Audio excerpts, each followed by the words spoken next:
up, everybody? I'm out here at round 4 of Pro-Am. This is the last round of competition for the season, and it's also the Drift Pony FallMatsErie.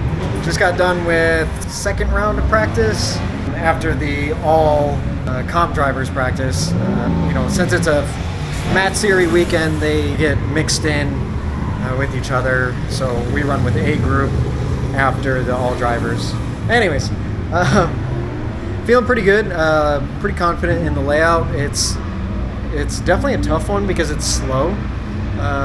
In some areas, it's quick in others, but there's 2 inner clips that are like super fast snap transitions, kind of like a Irwindale almost. So it's pretty enjoyable, but from Outer Zone 1, Inner Clip 1 to Outer Zone 2, you come to almost a complete stop. It's so slow, but it's still very enjoyable. It's a lot of fun. I started getting way more confident towards the end of practice. We got another practice session, and then top 32 is at 7 o'clock, so a couple hours from now. Yeah, so I'm just throwing the camera in the car, trying to show you guys what I'm seeing, kind of in-car perspective. I'll throw on a couple different camera angles too, but yeah, we'll see you in the next practice round.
top 32 time.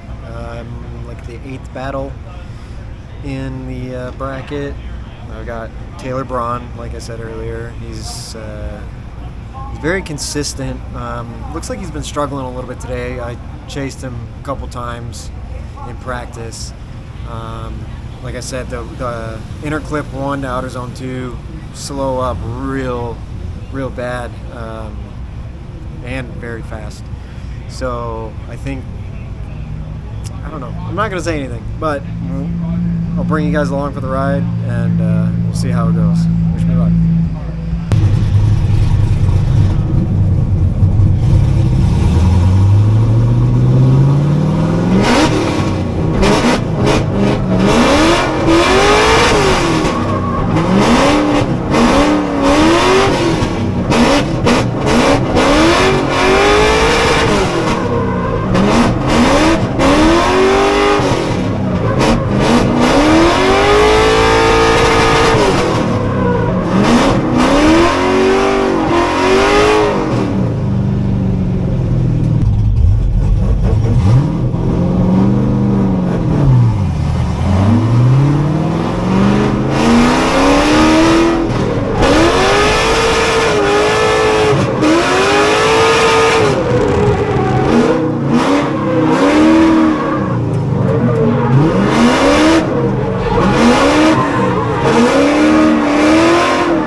Yes! You got one! I'm stuck! Oh my god, finally! You got it. Finally! What's up with the... Alright, don't get big head. You still gotta compete more. That's a win for me. After... Pack it up, go! We're done. That is a serious win for me. So we got the win. We're on the top 16 tomorrow. I'm so excited. First win since I started back in Pro-Am. And I know that, you know, it's probably not a huge deal to a lot of people, but the struggles that I've had with the chassis, with it being a new chassis last year, and, you know, the wrecks, and last round the car literally shearing itself apart and having to repair the frame before this round. Man, I can't thank my team enough. You know, everybody hustling to get tires on the car and get me back out there for practice and making sure I've got water. My wife, everybody, like, I'm just so happy. Like, I know that this is like one of those, like, you should be doing it at the end, you know, when you've won, but for me, this is a huge win. And, you know, I've really been struggling, and it finally paid off. So we're on the top 16 tomorrow. You know, tonight was top 32. We get to rest. Top 16 tomorrow. and you guys just keep coming along with me. So we'll see you tomorrow morning. Well, I forgot to put a battery in during top 16, but I'll insert the live stream clips. As really hate to see one of those two guys go out this early in 16, but certainly putting on a show for you guys at home and you fans and drivers here at the Speedway.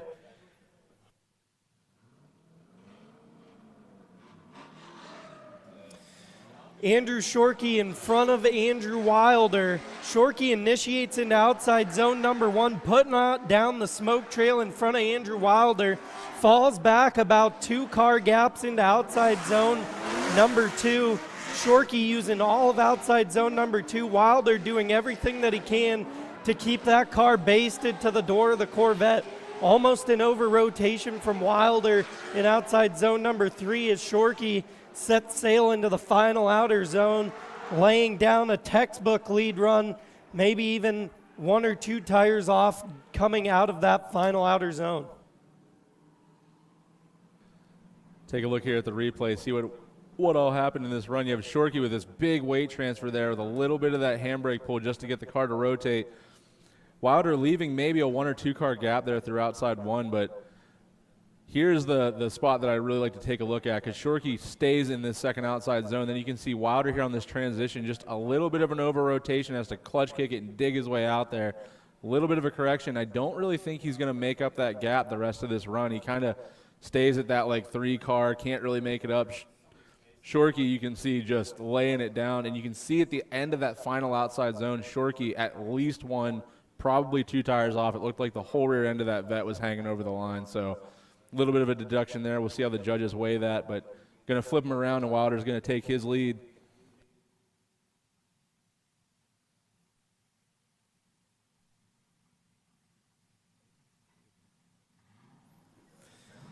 Andrew Wilder now in front of Andrew Shorkey through the chicane, and they are out to outside zone number 1. Good initiation. Shorkey falling back.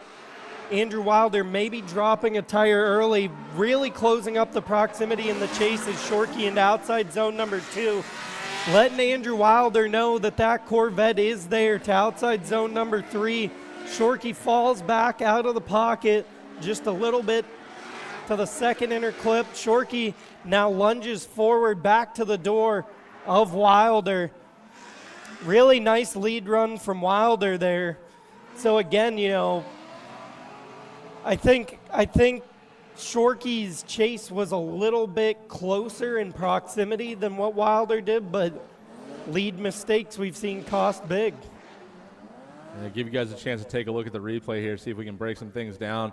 Shorkey getting super aggressive there in the chase, coming out of outside 1 past that inner clip, and maybe just chokes himself out a little bit, but he makes up for it through outside 2, getting right to the door of Andrew Wilder's car. And you can see there Wilder on that transition not quite getting out to outside 3, and Shorkey's got to check up a little bit, and it cost him a couple of cars. And then you can see here in outside 4, Wilder doing a great job sitting that car right on that outside zone, right on the line, but Shorkey not letting him get away. And you can see it there now, unanimous decision. Andrew Shorkey will be moving forward. Great job from both of these guys. Absolutely fantastic drive. Unfortunately, didn't get the win against Shorkey. I gave it everything I could. We had a lot of practice today, but it was all in the wet. It started drying up towards the end. And then I had an issue when I came back in after practice with my fuel pump not turning on. Prior to that, I lost power on initiation with Casey chasing me, and he just plowed right into the side of me. Luckily, it was in front of the rear wheel, so didn't mess up the alignment or anything like that. But when I went to start it to get back out for the top 16 announcements, I had no fuel coming to it. Apparently the fuel pump relay was bad. I went out, and then the team brought the car out while I was standing out there on track with the top 16 announcements. Gave it everything I had against Shorkey, and you know, I'm happy to have lost him because he's an awesome driver, super consistent, super fast. This Corvette, his C5, is incredibly fast, so I knew that I had to stay back on my chase, so that way, like at the chicane, so that way I could just roll through while he was still waiting and try and gain that proximity. But he's very fast, so I think he had a better chase than I did. But I'm not sure. I got to go back and watch. But the rest of the day now is finish up Pro-Am and then have some fun later on. So we'll keep you guys along for the ride, and we'll see you in a little bit.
Hey, so last night was wild.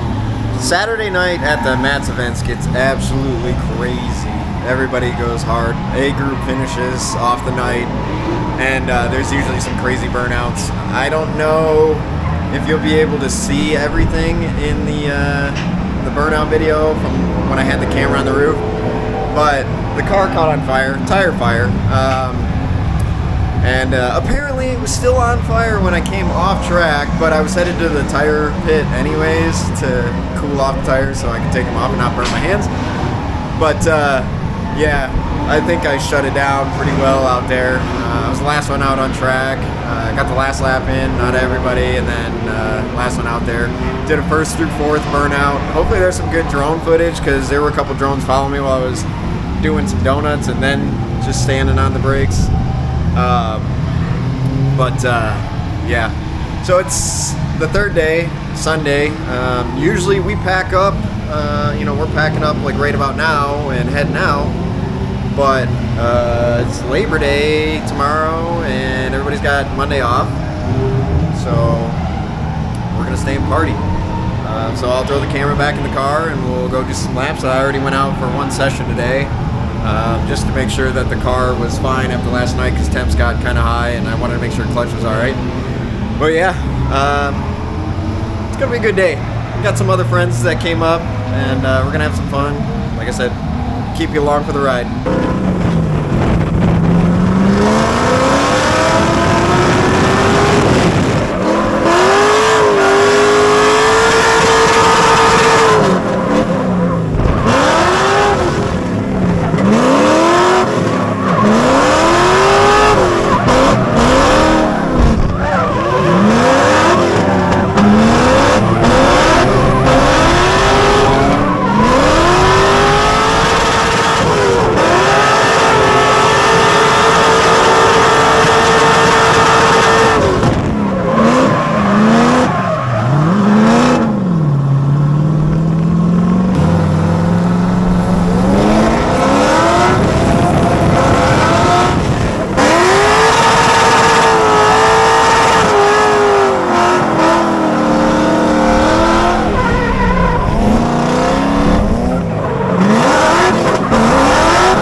Hey everybody, we are back from round 4 in FallMatsErie, and it was a great weekend. I had a lot of fun. Like I said, finally won a battle after so long. Got the car ready to be loaded onto the trailer, and once we got onto the ramp, all of a sudden we got stuck. I got stuck because this bolt right here had backed out and was hanging down, and this arm, or bracket I should say, was bent. This is the arm, this is the bracket, was bent down. So it prevented me from going any further into the trailer. We had to put it up on boards and get it in. So what ended up happening is this bolt snapped off somehow. This piece was left in the chassis. I just had to drill it out, which was super nice because I started to drill it and it worked its way out. I cut a hole in the frame up inside of the car so I could get it through the top. And thankfully that worked out well. But I also noticed that when I pulled into the shop that this whole arm was just hanging down because this bolt had fallen out. So I'm thinking that, one, I know that everything is torqued and I generally paint mark everything. But I'm thinking that it was just an oversight during the weekend and the car rattled it loose somehow. I don't know how. I mean, the car is very aggressive and gets thrown in real hard, so I don't know. Either way, there wasn't a whole lot of damage done. I was worried that... So today is Tuesday, the day after Labor Day. I'm not exactly sure when I'm going to load this, but I've got LS Fest this weekend. So we leave on Thursday, bright and early. So I only have today and tomorrow to work on the car, and I was very worried that I was not going to be able to get that bolt out in the back. But I bought like a really nice bolt extraction kit and everything, and I was ready to go. I was ready to be out here all night if it took me that long. But thankfully it didn't. So car's ready to go. I'm just gonna do a couple little checks here and there, make sure everything else is tight. So killed a bunch of tires, had a ton of fun. Everybody, as always, with the Great Lakes Pro-Am staff and the Drift Pony staff, they're amazing. I love each and every one of you guys. AJ, you're the man for putting all this on and really letting us do our thing and having a home to just be reckless idiots. So I truly appreciate it, every single one of you, especially everybody that came by Saturday and bought merch from us. You guys have no idea how much it means. It's it hits hard at the end of the day when you realize that you've sold out of a ton of stuff. And it makes me sad when I got to tell somebody that I don't have their size because they waited till the end of the day to buy something. But, I'm beyond ecstatic. And you guys have shown some serious love for me and Sarah and what we're doing. And I'm rambling, but the moral of the story is I love all of you. You guys are way too good to us. So next up, LS Fest, and I'm going to end the video here. So thank you again, and we'll see you soon.